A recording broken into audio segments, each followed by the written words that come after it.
చాలా ప్రతికూల పరిస్థితుల్లో మోషే పుట్టాడు. స్తోత్రం, హల్లెలూయా.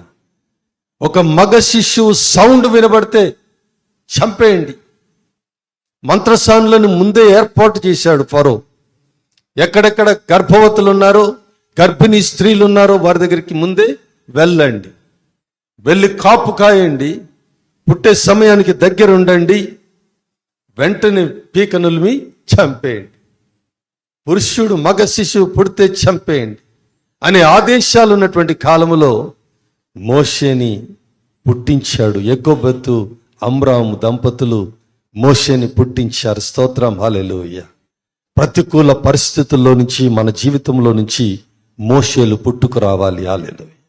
ప్రతికూల పరిస్థితుల్లో నుంచి శ్రేష్టమైనటువంటి దీవెన, ఆశీర్వాదకరమైనటువంటి దైవ కార్యములు మనలో నుంచి పుట్టుకు రావాలి. దైవ దర్శనాలు మనలో నుంచి పుట్టుకు రావాలి.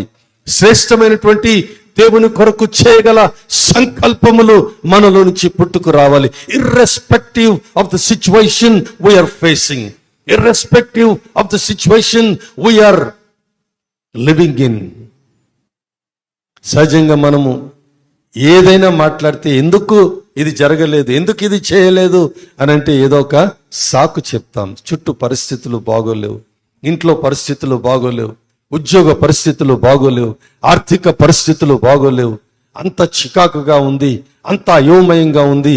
అందులో నుంచే ఒక అద్భుతం పుట్టుకు రావాలి. చెప్తున్నాను ఈరోజు ఉదయకాలం, irrespective of the situation you are facing, అందులో నుంచే